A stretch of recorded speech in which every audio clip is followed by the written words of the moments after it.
ମାନଙ୍କୁ ସମ୍ମୁଖରେ ରଖିବା ପାଇଁ ଇଚ୍ଛା କରୁଛି। ଇସ୍ରାଏଲି ମାନେ ଆମେ ଶୁଣୁଥିଲୁ ସେମାନେ ପ୍ରତିଜ୍ଞାର ଫଳ ପାଇଲେ ନାହିଁ। ପ୍ରତିଜ୍ଞା ପାଇଲେ, ପ୍ରତିଜ୍ଞା ମାନେ means what? ପ୍ରମିସ୍, କିନ୍ତୁ ପ୍ରତିଜ୍ଞାତ୍ଵ ଫଳ ପାଇଲେ ନାହିଁ। ମାନେ एटीएम कार्ड पाइले किंतु एक्टिवेट हला नहीं कहला परी, चेक पाइले किंतु ताहा रिलीज करि पारले नहीं बोली अर्थ। प्रतिज्ञा पाइले किंतु तार फल भोगी पारले नहीं। कौन फल भोगी बाट माने अनेके किनान देश रे प्रवेश करि पारले नहीं, किंतु यात्रा करथिले, मिस्र रो बाहरिले किंतु पहुंचिले नहीं। नंबर 1। नंबर 2, बहुत जन पहुंचिले किंतु अनंत काल विश्राम पाई स्थान पाइले नहीं। अनंत काल का विश्राम, हेवेनली रेस्ट नहीं। जानछन्ति आत्मा मरला परे, मरला बेलठू स्टार्ट हुए से व्यस्तता। कहीं लोक माने एते व्यस्त अपनार स्वास्थ्य पाई, दुनियार हॉस्पिटल ये से एते व्यस्त बापरे कहंतु नहीं, बस जीना है ना। तो गोटे कोटेशन पढ़ुଥିଲି फेसबुक रे,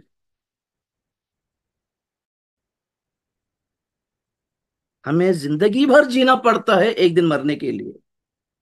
जीवन सारा कौन पे बंचिबार पुणी गोटे दिन मरिया पाएंगे।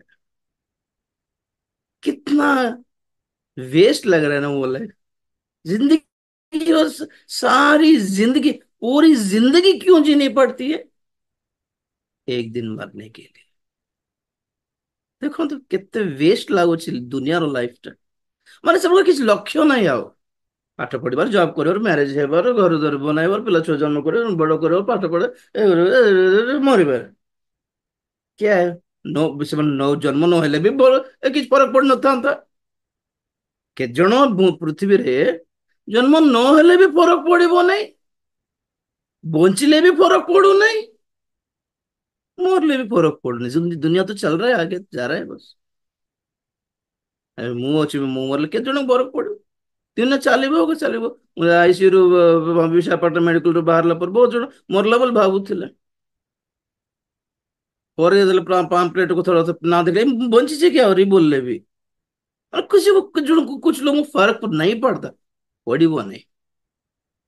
आमे आमर ग्यारंटी नहीं कि आमे आम जीवन द्वारा दुनिया रे पूरा सारा दुनिया रे प्रभाव पकाइबु जना नहीं, किंतु ख्रीष्टीय जीवन हिसाब रे आमे निजे प्रभुकर राज्य ପାଇଁ प्रस्तुत हेबा कथा। नंबर 1, असुविधा थिले दी जन को धरिकी जीवा कथा, बस एतिकी। आठ और किछ नहीं।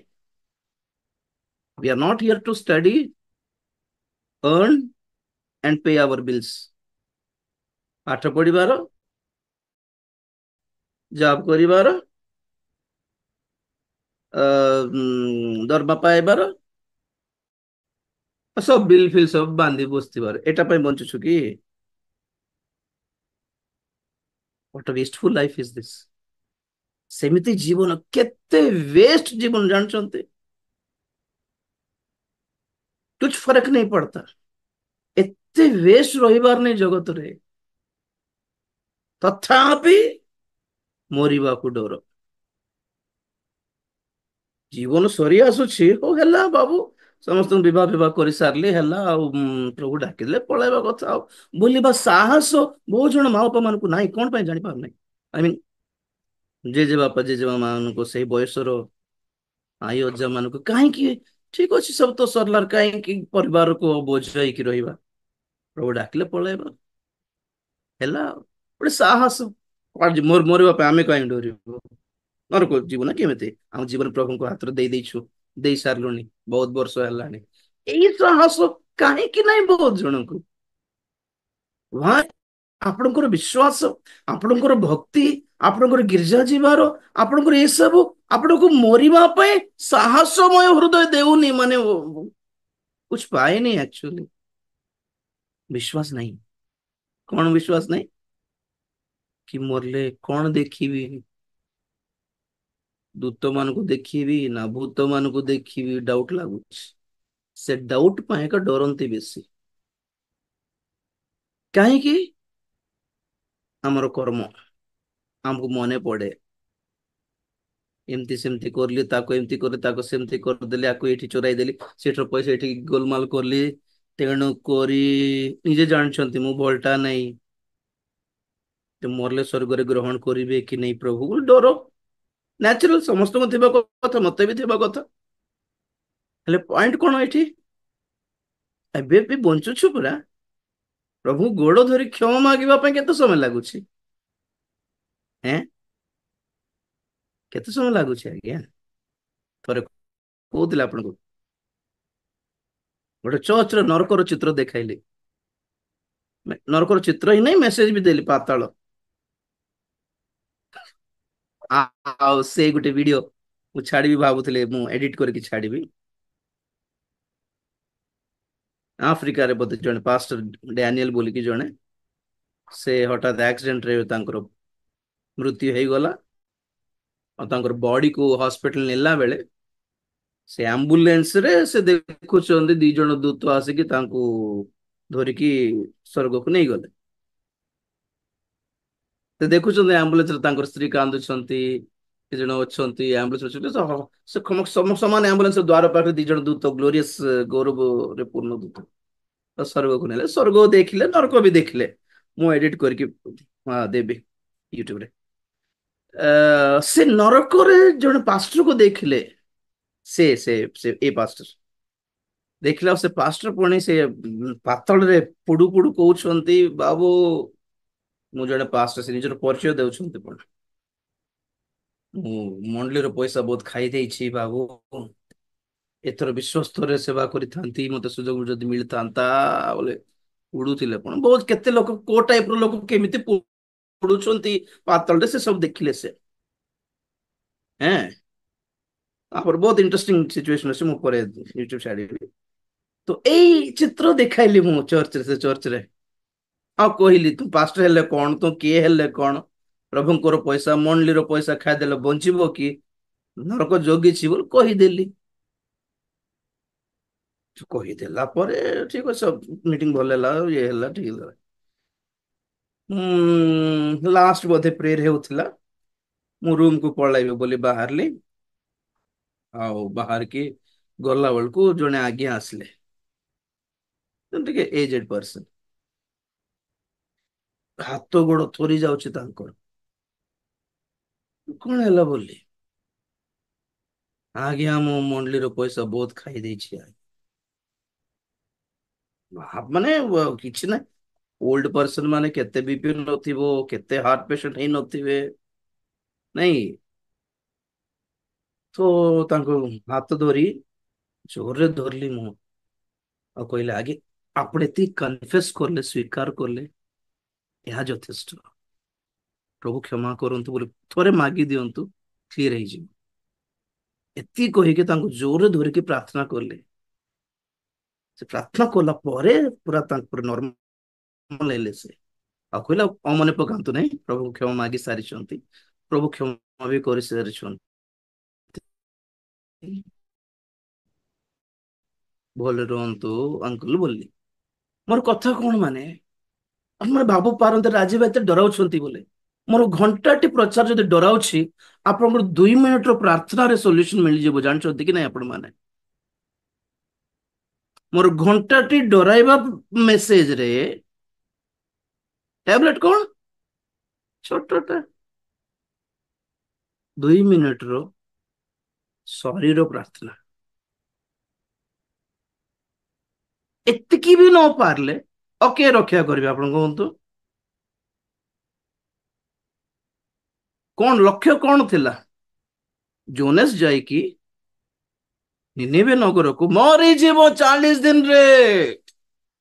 ବିନାଶ ତ ଆଉ ମୋର ମୁଖର, ମୋର ଜିଭାର କଥା କେବେ ଟଳିବାର ଚାନ୍ସ ନାହିଁ, ମରିବ ରେ ବୋଲି କହିଦେଲେ ଜୋରରେ। ସେତିକି ବି କହିଲେନି କି ମନ ପରିବର୍ତ୍ତନ କଲେ କିଏ ଜାଣେ ପ୍ରଭୁ ଦୟା କରିଥାନ୍ତେ ବି କହିଲେ କହିନାହାନ୍ତି ଜୋନସ୍। ପ୍ରଭୁ କହିଲେ ମରିବ ବୋଲି କୁହ ବୋଲି ମରିବ ବୋଲି କହିଲେ ସେତିକି। ବିଚିତ୍ର କଥା କଣ ମାନେ 3 ଦିନର ଅ ଅ ଚାଲି ଚାଲି ଗଲେ ବି 3 ଦିନ ଲାଗିବ, ସେତିକି ବଡ ନଗର ପଡିନି ନେବେ ସବୁ ସାହିରେ ପଶିକି ଯଦି ପ୍ରଚାର କରିବାକୁ ପଡିଥାନ୍ତା। କିନ୍ତୁ ବିଚିତ୍ର ଭାବରେ ଲେଖାଯାଏ କି ସେ ଗୋଟେ ଦିନ ହିଁ ପ୍ରଚାର କରିଥିଲେ ପୁଣି। ମାନେ ଗୋଟେ ଦିନର ପ୍ରଚାର ଯଥେଷ୍ଟ ହେଲା, ସାରା ନଗରରେ ବ୍ୟାପି ଗଲା ସେ ଖବର। ଆଉ ଜୋନସ ଯାଇକି କଣ କଲେ, ପାହାଡ ଉପରେ ଚଢିକି ବସିଛନ୍ତି, ମୁଁ ଏମାନଙ୍କର ବିନାଶ ଦେଖିଥାନ୍ତି ଉପରରୁ ବୋଲି। ହେଉନି ବିନାଶ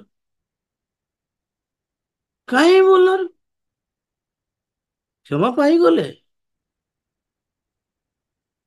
3 ଦିନ ଉପବାସ କରଲେ ସେମାନେ ନଗର ସାର, ସରି ମାଗିଲେ ରାଜା ଠାରୁ ଆରମ୍ଭ କରି ଜୈଲ କାରାଗାରର ଖଇଦି ପର୍ଯ୍ୟନ୍ତ। ଗାଈ ଗୋରୁ ଛେଳି ମେଣ୍ଢା ପଶୁ ମାନେ ମଧ୍ୟ ଉପବାସ ରହିଗଲେ, 3 ଦିନ ଖାଇବାକୁ ବି ଦେଲେନି କେହି ବି। ନମ୍ର ହୋଇ ସରି ପ୍ରଭୁ ଆଉ ଦୟା କର, ଜାଣି ପାରିଲିନି ଆମକୁ କହିବା ଲୋକ କେହି ନଥିଲେ, ଏମିତି ବି ଦଣ୍ଡ ଆମ ପ୍ରତି ବି ବିଚାର ଅଛି ବୋଲି ଜାଣି ପାରୁନଥିଲି ପ୍ରଭୁ, ସରି ପ୍ରଭୁ ବୋଲି କହି ଜାଣି ନ ପାରିଲେ। ଆଉ କଣ ପାଇଁ, କଣ ଏଇ ଶିକ୍ଷା କଣ ପାଇଁ ଦିଆ ହଉଛି ଆପଣ ମାନେ ନରକକୁ ଯାଆନ୍ତୁ ବୋଲି ପାଇଁ ନା ପରିବର୍ତ୍ତନ ହୁଅନ୍ତୁ ବୋଲି ପାଇଁ ଦିଆ ହଉଛି? ବୁଝିପାରିଲେ ନାଇଁ ମତେ ବୁଝିପାରିଲେ ନାଇଁ।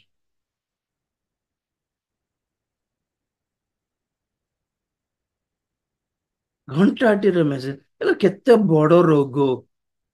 ଛୋଟ ସଲ୍ୟୁସନ, ଜଣେ ଭାଇଙ୍କୁ ବ୍ଲଡ କ୍ୟାନ୍ସର ଥିଲା ବିଶାଖାପାଟଣାରେ।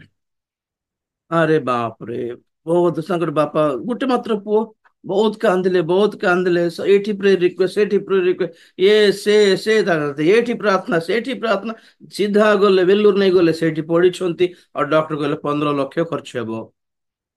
ଆଜି 2024 ନାଇଁ କି 2004 ର କଥା କହୁଛି, ଇଟ୍ ୱାଜ 20 years ବ୍ୟାକ୍ ର କଥା। ତ ସେ ବେଲୁରରେ ପଢିଛନ୍ତି। ସମସ୍ତେ ପ୍ରାର୍ଥନା କଲୁ, ଆମେ ବି ପ୍ରାର୍ଥନା କଲୁ। ତାପରେ ବେଲୁରରେ ବାସ୍ 15 ଲକ୍ଷର ଆଉ ନାଇଁ ଆଉ ବଳ ନାଇଁ ଆଉ। ତ ମରିବ ବୋଲି ମରିବା ପାଇଁ ଜଗିଥିଲେ, ଆଉ କେତେ ଦିନ ବଞ୍ଚିଲେ ବଞ୍ଚିବ, ମରିବ ବୋଲିଲା ପରେ ବେଲୁରରେ ଥିଲା ବିଚାର ପିଲା। ତାପରେ ସେଇ ବେଲୁର ହସ୍ପିଟାଲରେ ଜଣେ ଯୁବା ଡକ୍ଟର ନୂଆ ଜଏନ କଲା ନା କିଏ କି ସେ ଆସିକି ସମସ୍ତେ ଚେକ୍ କରୁଥିଲା। ଆଉ ସେ ବାବୁଙ୍କର ବେଡ ପାଖକୁ ଆସିଲା, କହିଲେ କେତେ କଣ ବ୍ଲଡ କ୍ୟାନ୍ସର। ଦେଖିଲା ବେଳକୁ ସେତେବେଳକୁ ଗୋଟେ 6-7 ଲକ୍ଷ ଅଲରେଡି ଖର୍ଚ୍ଚ ହେଇ ସାରିଲାଣି। ଦେଖିଲେ କଣ ହେଲେ, ରାଗିଲେ କଣ ଆପଣ ପାଗଳ ହେଇଛନ୍ତି ନା କଣ ବୋଲି କହିକି ସେ ଗୋଟେ ପ୍ରେସକ୍ରିପସନ ଲେଖିଲେ, 400 ଟଙ୍କାର ଟ୍ୟାବଲେଟ ସେଇଟା। ସେ ଟ୍ୟାବଲେଟ ଖାଇଲା, ଠିକ ହେଇଗଲା, ପଳେଇ ଆସିଲା। ଏବେ ସେବାକୁ କରୁଛନ୍ତି ବିଶାଖାପାଟଣାରେ। ବ୍ଲଡ କ୍ୟାନ୍ସର ଟ୍ରିଟମେଣ୍ଟ କରିଲେ 15 ଲକ୍ଷ। ଡର, ଭୟ, ହତାଶ, ନୈରାଶ୍ୟ ଆଉ ମରିବା ପାଇଁ ରେଡି ହେଲା ବେଳକୁ 400 ଟଙ୍କା ଟ୍ୟାବଲେଟ ଠିକ କରିଦେଲା। କଣ ପାଇଁ ଏକ୍ସାମ୍ପଲ ଦେଲି ମାନେ ପାପ ଯେତିକି ବଡ, ଆପଣ ମରଲା ପରେ କିଛି କରିହବ ନାହିଁ। ମରଲା ପରେ ନରକରେ ପଡିକି ସାରି ମୁଁ ଜଣେ ପାଷ୍ଟର ହେଇଛି ବୋଲି ସେ ପାଷ୍ଟର ଡାନିଏଲଙ୍କର ଦର୍ଶନ ପରି ଲାଭ ନାହିଁ। ବଞ୍ଚିତ ଅଛୁ ନା, ପ୍ରଭୁଙ୍କୁ ଗୋଡ ଧରିବା ପାଇଁ କଣ ପ୍ରୋବ୍ଲେମ ହେଉଛି? ପ୍ରଭୁ ଗୋଡ ପାଖରେ ପଡିକି କାନ୍ଦି କାନ୍ଦି ଗୋଟେ 3 ଦିନ କାନ୍ଦନ୍ତୁ, କିଏ ମନା କଲା? ଆପଣ ଘରର କୋଣକୁ ଯାଆନ୍ତୁ, ଗୋଟେ ରୁମ ଖାଲି ଥିଲେ ରୁମ ଯାଇକି ବସିକି କାନ୍ଦି ପକାନ୍ତୁ। କଣ ଗୋଣ ଧରିକି ମାଗଦଲିନ ମରିୟମ ପରି, ତାଙ୍କ ନାମ ହିଁ ପାପିନୀ ସ୍ତ୍ରୀ, ମାନେ ସମାଜ ବି ଚିହ୍ନିଛି ଜଣେ ପାପି ବୋଲି। ସେ ଯଦି ଯାଇକି ପ୍ରଭୁଙ୍କୁ ଗୋଡ ଧରିକି ଶାନ୍ତି ଓ ପରିତ୍ରାଣ ଉଦ୍ଧାର ସହିତ ଫେରି ପାରିଲା ମାନେ ମାନେ କଣ ବାଇବଲ ଆମକୁ ଜଣାଏ? ଯଦି ଆପଣ ମାନେ ବଞ୍ଚିକି ପାପି ହେଇକି ଅଧାର୍ମିକ ହେଇକି ଦୁଷ୍ଟ ହେଇକି ଭି ଏଇ ବାକ୍ୟ ଆଜି ବଞ୍ଚିକି ଶୁଣି ପାରୁଛନ୍ତି, ମାନେ କଣ ପାଇଁ ପ୍ରଭୁ ଶୁଣାଉଛନ୍ତି ବୋଲି ଲାଗୁଛି? You still have a chance ବୋଲି ଅର୍ଥ। ଏବେ ବି ସୁଯୋଗ, ରାଜୀବ ଭାଇ କହିଦେଇପାରେ, ନାମ କହିଦେଇପାରେ, କେ ଜାଣେ। କିନ୍ତୁ ରାଜୀବ ଭାଇଙ୍କର କଥା ଆପଣଙ୍କର ସେଇ ବକ୍ସ ଭିତରେ ରୁହନ୍ତୁ ରେ, ଜମ୍ପ କରିକି ଯାଆନ୍ତୁ, ପ୍ରଭୁ ଗୋଡ ଧରନ୍ତୁ। ମୁଁ ମନା କରିଦେଇପାରେ, ମୁଁ ପ୍ରାର୍ଥନା କରିବି ନାହିଁ ଲୋକମାନଙ୍କୁ ବୋଲି କହିଦେଇପାରେ କି ଜାଣି, କିନ୍ତୁ ହୁଇଜ ରାଜି ଡ୍ୟାନିଏଲ, ପ୍ରଭୁ ତ ଆପଣଙ୍କ ପାଇଁ ଆଭେଲେବଲ ଅଛନ୍ତି, ଆପଣଙ୍କ ଘରେ ହିଁ ଥିବେ, ଡାକୁନାହାନ୍ତି। ରାଜୀବ ଭାଇଙ୍କର ଫୋନ କରିବା ଦରକାର ନାହିଁ, ରାଜୀବ ଭାଇଙ୍କ ପାଖରେ ପାପ ସ୍ୱୀକାର କରିବା ଦରକାର ନାହିଁ। ଆପଣ ମାନେ ଏଇ ୟୁଟ୍ୟୁବ କମେଣ୍ଟରେ ଲେଖିବ ମୁଁ ବିଚାରୀ, ମୁଁ ଗୋଟେ ପାପୀ, ଏସବୁ ଆମକୁ କାହିଁକି ଜଣାଉଛ? ମୁଁ ଗୋଡ ଧର और प्रेयर रिक्वेस्ट केତେ ଜଣଙ୍କର, ମୁଁ ବଡ ପାପୀ, ମୁଁ ବଡ ବ୍ୟଭିଚାରୀ, ମୋ ପାଇଁ ପ୍ରାର୍ଥନା କର। ତମେ କଣ କରିବ ହେଲେ? ହେଁ? ଆପଣଙ୍କର ପରିବାରର ସମସ୍ୟା ଅସୁବିଧା ଷ୍ଟକ୍ ହେଉଛି କି? ହ୍ୟାଲୋ। ଠିକ ଅଛି ସାର୍, ଠିକ ଅଛି ସାର୍। ସାର୍ ମଝିରେ ଟିକେ ଷ୍ଟକ୍ ହେଇଥିଲା। ଟିକେ ଟିକେ ଷ୍ଟକ୍ ଠିକ ହେଉଛି, ଅଛି ସାର୍, ଠିକ ଅଛି, ପାଣିପାଗ ଠିକ ଟିକେ ଅଛି ସାର୍।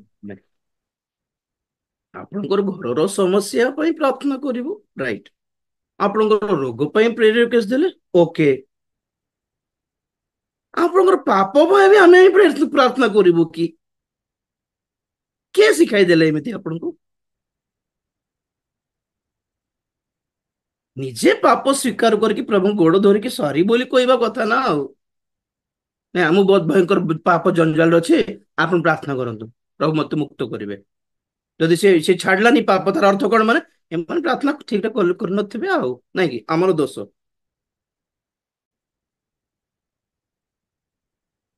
ହେଁ?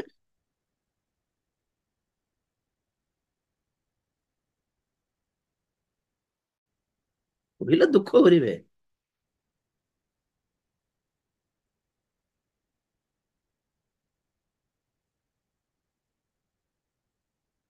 ମୋର ପାପ ଛାଡିକି ତମେ ପରା ଆସିବା କଥା।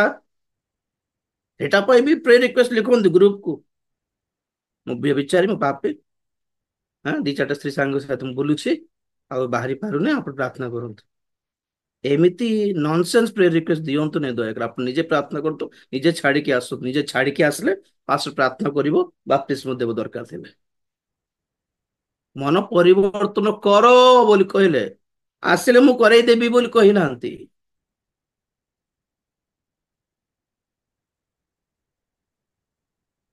ଷ୍ଟ୍ରଗଲ କରନ୍ତୁ, ଫାଇଟ କରନ୍ତୁ।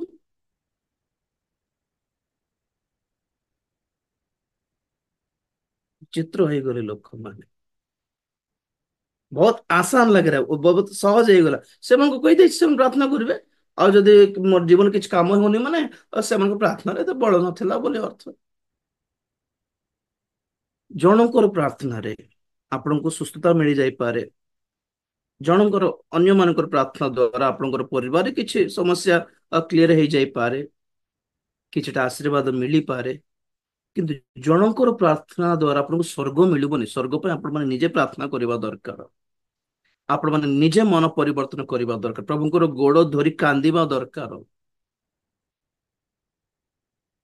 ମନ ପରିବର୍ତ୍ତନର ଉପଯୁକ୍ତ ଫଳ ଉତ୍ପନ୍ନ କର, ତାହେଲେ ମୁଁ ବାପ୍ତିସ୍ମ ଦେବି ବୋଲି କହିଲେ ବାପ୍ତିଜକ ଯୋହନ। ମନ ପରିବର୍ତ୍ତନର ଫଳ ତମେ ଉତ୍ପନ୍ନ କରିବାର। ସେ ଫଳ ଯଦି ମତେ ଦେଖାଇ ଦିଆଗଲା, ନାଇଁ ନାଇଁ ମନ ପରିବର୍ତ୍ତନ ଫଳ ଅଛି ରେ ଏମାନଙ୍କ ପାଇଁ ବୋଲି କହିଲେ, ଆମେ ନିଜେ ଡାକିକି ଭାଇ ବାପ୍ତିସ୍ମ ନେବାଟା ଠିକ ଥିବ ବୋଲି କହିଥାନ୍ତୁ। ସବୁ ପାଇଁ ଅନ୍ୟମାନଙ୍କ ଉପରେ ଛାଡି ଦେଇଛନ୍ତି ପ୍ରାର୍ଥନା ରିକ୍ୱେଷ୍ଟ ଦେଇକି, ସେମାନେ କରିବେ। ଆଉ ଦିନେ ହଠାତ୍ ମତେ ଅଚାନକ ଭାବରେ ପରିବର୍ତ୍ତନ ଆସିଯିବ। ପ୍ରାର୍ଥନା କରିବୁ ଯେ ଅନ୍ୟମାନଙ୍କର ପ୍ରାର୍ଥନା ଦ୍ଵାରା ହିଁ କାମ ହେବନି ବୋଲି କହୁଛି। ମତେ ସେ ଖୁସି ଲାଗିଲା ସେ ଆଜ୍ଞା ନରକର ଚିତ୍ର କରି ଦେଖାଇ ଦେଖାଇ, ସରି,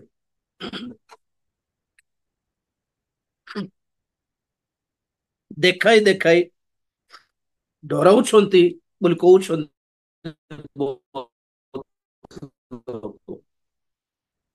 କଥାରେ ବୁଝି, ନରକ ଆମେ ସତରେ ଦେଖିଛୁ କି? ସେ ଦେଖାଉଛନ୍ତି ଯେ କେତେ ଦୂର ସତ, ସ୍ୱର୍ଗ ଦେଖାଉଛନ୍ତି କେତେ ଦୂର ସତ, ସେ କଣ ପାତାଳର ଆବାଜ ଶୁଣାଉଛନ୍ତି, ରାଜ୍ୟରେ କେତେ ଦୂର ସତ। ଦେଖ, ତୁମେ ଯାଇକି ଦେଖିବ, ତୁମେ ଯାଇକି ଦେଖିଲା ପରେ ଆମକୁ ଜଣା କେତେ ଦୂର ସତ ଥିଲା କେତେ ଦୂର ସତ ନଥିଲା ରାଜୀବ ଭାଇଙ୍କର। ଆମେ କଣ ଟ୍ରାଏ କରୁଛୁ କୁହନ୍ତୁ ତ? କଣ ହ୍ୱାଟ ଇଜ ମାଇ ମାଇ ମାଇ ଏଫର୍ଟସ୍? ଯେମିତି ସେମିତି ପାଉଲ କଣ କହିଲେ, ଯେମିତି ସେମିତି ଚାରିଟା ଆତ୍ମା ଲାଭ କରିବାର ଅଛି।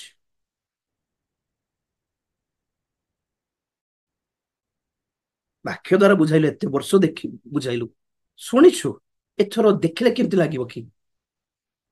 ଖାଲି ଇମାଜିନେସନ, ଗ୍ରାଫିକ୍ସ, ଗ୍ରାଫିକ୍ସ ବୋଲି କହୁଛି, ସତରେ ଏଠା ବୋଲି କହୁଛି କି ନାଇଁ ଗ୍ରାଫିକ୍ସ ବୋଲି କହୁଛି। ତଥାପି ମୁଁ କଣ କହେ, ଦୃଶ୍ୟ ଦ୍ଵାରା ନୁହେଁ ଶ୍ରବଣ ଦ୍ଵାରା ବିଶ୍ୱାସ ଜାତ ହେବା ଦରକାର। କିନ୍ତୁ ଆଜିର ଯୁଗରେ କେତେ ଜଣଙ୍କ ପାଇଁ ଭିଜୁଆଲ ପ୍ରିଚିଂ ବୋଲି କହେ, ଭିଜୁଆଲ ପ୍ରିଚିଂ। ଏବେ ସମସ୍ତଙ୍କର ହାତରେ ଆଣ୍ଡ୍ରଏଡ ଫୋନ୍ସ ଆସିଲା ବୋଲି ସମସ୍ତେ ଭିଡିଓ ଦେଖୁଛନ୍ତି, ସବୁଦିନ ଦେଖା ଯାଉଛି ବୋଲି ନୂଆ ନୂଆ ଭିଡିଓ ସବୁ ଏଆଇ ଟେକ୍ନୋଲୋଜି ଦ୍ଵାରା।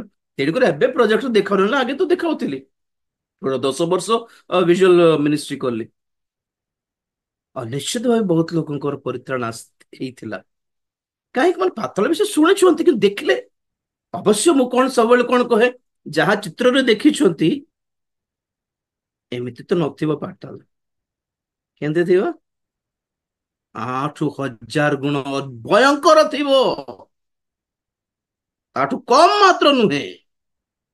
ମନୁଷ୍ୟ ଆପଣର ଚିନ୍ତାର ଭାବନାରେ, ଆପଣର କଳ୍ପନାରେ ଯାହା ବନାଇଲା ବନାଇଲା, ଦେଖିଛୁ କି ସତରେ ଆମେ?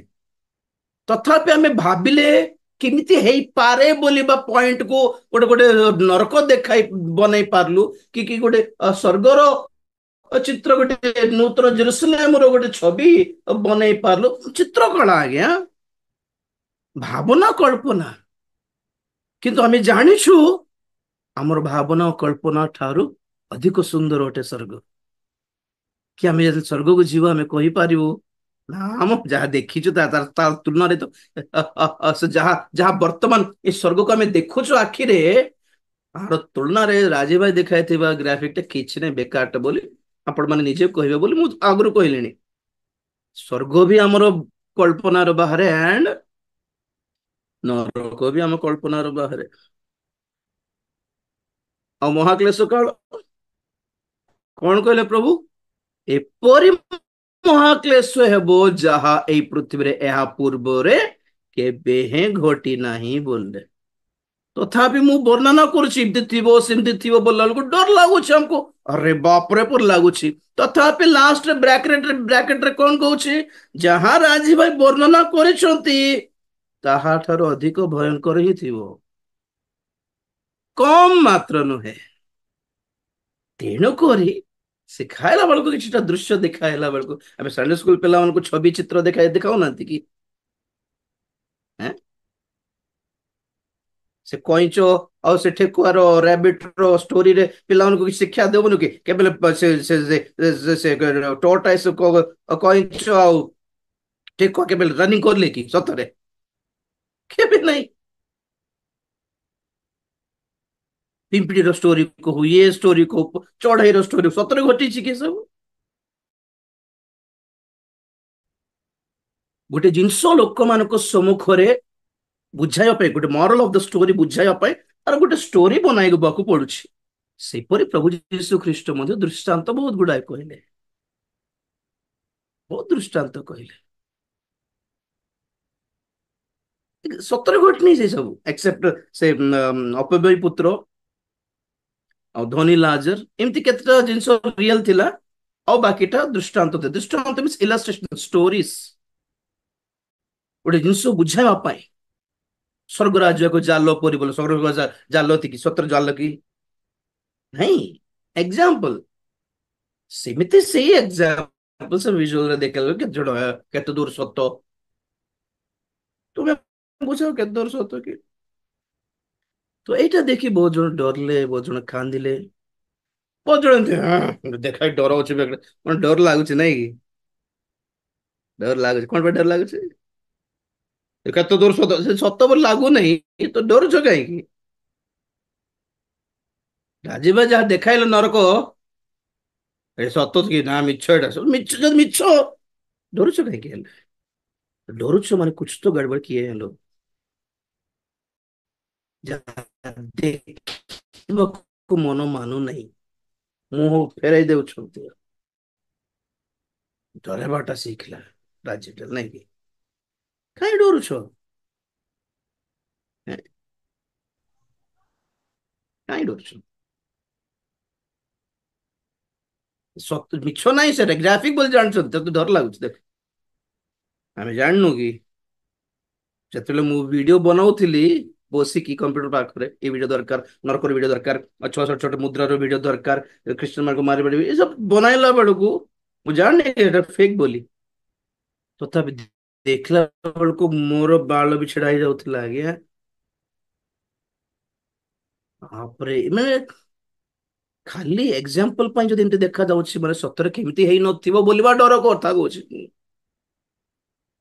ତ ମୁଁ ଯେଉଁ ଡର ଯେଉଁ ଭୟ ଈଶ୍ୱରୀୟ ଭୟ ଫିଲ୍ କଲି ମୁଁ ବି ମନେ ମନେ ପ୍ରାର୍ଥନା କଲି ପ୍ରଭୁ ଯାହା ବି ହଉ ଏମିତି ନରକରେ ପଡିବାର ନାହିଁ ବାପରେ ବୋଲି ଯେମିତି ହେଲି ମୋର ଆଶା କଣ ଥିଲା ମାନେ ଲୋକମାନଙ୍କୁ ଦେଖାଇଲେ ସେମାନେ ବି କାଳେ ସେଇ ଫିଲ୍ କରିବେ ବୋଲି ଆପଣ କେମିତି ବାକ୍ୟ ପ୍ରଚାର କରୁଛି ମୁଁ ଗୋଟେ ଗୋଟେ ପଦ ମତେ ଯେମିତି ଟଚ୍ କରଲା ମତେ ଯେମିତି ଯେମିତି ଈଶ୍ୱରଙ୍କର ଭୟ ଆଣିଲା ଯେମିତି ମତେ ସଂଶୋଧନ କଲା ମୁଁ ଯାହା ଫିଲ୍ ହେଲି ମୁଁ କଣ କହୁଛି ମାନେ ଏଇ ବାକ୍ୟ ଆପଣଙ୍କୁ କହିଲେ ଆପଣ ବି କାଳେ ଏମିତି ଫିଲ୍ କରିବେ ବୋଲି ପାଇଁ ପାଇଁ ତ ପ୍ରଚାର କରୁଛି ଆଉ କାଠି ଲେଖିକି ଲଖେଇକି ଆଣିକି ଆପଣଙ୍କୁ ଏଠି କପି ପେଷ୍ଟ ତ କରୁନି ନା ସେମିତି ଯଦି କରିଥାନ୍ତି ନା ମୁଁ ଫିଲ୍ ହେଇଥାନ୍ତି ନା ଆପଣ ଫିଲ୍ ହେଇଥାନ୍ତେ ସେଇ ବାକ୍ୟ ଦ୍ୱାରା କିଏ କାହାକୁ କିଛି ଫିଲିଂ ଆସିନଥାନ୍ତା ସ୍ପିରିଚୁଆଲ ଫିଲିଂ ଫିଲ୍ କରିପାରୁଛୁ ମାନେ Yes this is Holi spirit ନୂତନ ଜେରୁସଲେମର ସେ ଗ୍ରାଫିକ୍ସ ଦେଖିକି ମତେ କାହିଁକି ଦେଖି ଦେଖି ରହିବା ପାଇଁ ଇଚ୍ଛା ଲାଗିଲା ବା ଏତେ ଶୀଘ୍ର ପଳେଇଲେ ହେଇଥାନ୍ତା ସେଠିକୁ କହିଲା ପରେ ମୁଁ ଜାଣିନି ଏଟା ଗ୍ରାଫିକ୍ସ ବୋଲି तथापि we feel something हम feel करू we are feelers ଆମର ଫିଲିଂ ଦେଖିକି ଅନ୍ୟମାନେ ଅଲଗା ପ୍ରକାର ଫିଲ୍ କରନ୍ତି ଆଉ ଆମେ କଣ କରିବୁ ପ୍ରେଜ ଦ ଲର୍ଡ ତ ପଏଣ୍ଟ ରହିଲା ଆଜ୍ଞାଙ୍କର କଥା ଯେମିତି ଥରି ଯାଉଥିଲେ 400 ଟଙ୍କାର ଟ୍ୟାବଲେଟ କହିଲା ପରି ବ୍ଲଡ କ୍ୟାନ୍ସର ପରି ଡେଞ୍ଜର ରୋଗକୁ 400 200 ଟଙ୍କାର ଟ୍ୟାବଲେଟ କହିଲା ପରେ 2 ମିନିଟର ପ୍ରାର୍ଥନା କ୍ଷମା କର ପ୍ରଭୁ ନାଇଁ ଏମିତି ଆଜ୍ଞା ମାନେ ଜୀବନ 70 80 ବର୍ଷ ହେଇଗଲେ ଜୀବନ ସାରା ବହୁତ ବାକ୍ୟ ଫାକ୍ୟ ଶୁଣିଛନ୍ତି କିନ୍ତୁ କେବେ ବି ବିଚାର ଅଛି ବୋଲି ବା ବାକ୍ୟ ଶୁଣି ନାହାନ୍ତି ତେଣୁକରି ସାହସରେ କଟିଲା ଲାଇଫ ଟା ଚଳିବ ମୋ ପ୍ରଭୁ ପୁଣି ଏ ଭକ୍ତ ଆସି କହୁଛନ୍ତି ପ୍ରଭୁ ମାଫ କିଏ ପୁରା ବୋଲା ବେଳକୁ ଆଉ ଏମାନେ ଯେମାନେ ଚୋରି କାମ କରିଥିବେ ଆଉ ଡର ଲାଗିବ କି ନର୍ମାଲ ଥିଲେ ଲାଷ୍ଟ କୁ ରାଜୀବ ଭାଇଙ୍କର ପରି ଜଣେ ଭକ୍ତ ଆସନ୍ତି और मैटर सुनाई दियंती कि किसी को भी प्रभु नहीं छोड़ेंगे प्रभुଙ୍କର ପଇସାରେ ଯେ ହାତ ଲଗାଇ ଦେଲା କାହିଁକି କଇନ ଭ୍ରଷ୍ଟ ହେଇଗଲ କୁହନ୍ତୁ ତ ସେଇ ଅଗ୍ରାହ୍ୟ ତାହାର ବଳି ଗ୍ରହଣ ଯୋଗ୍ୟ ହେଲାନି ଭାଇ ବେଦୀ ଉପର ପାପ ମୁଁ ପାତାଳର ସବଜେକ୍ଟରେ କହିଥିଲି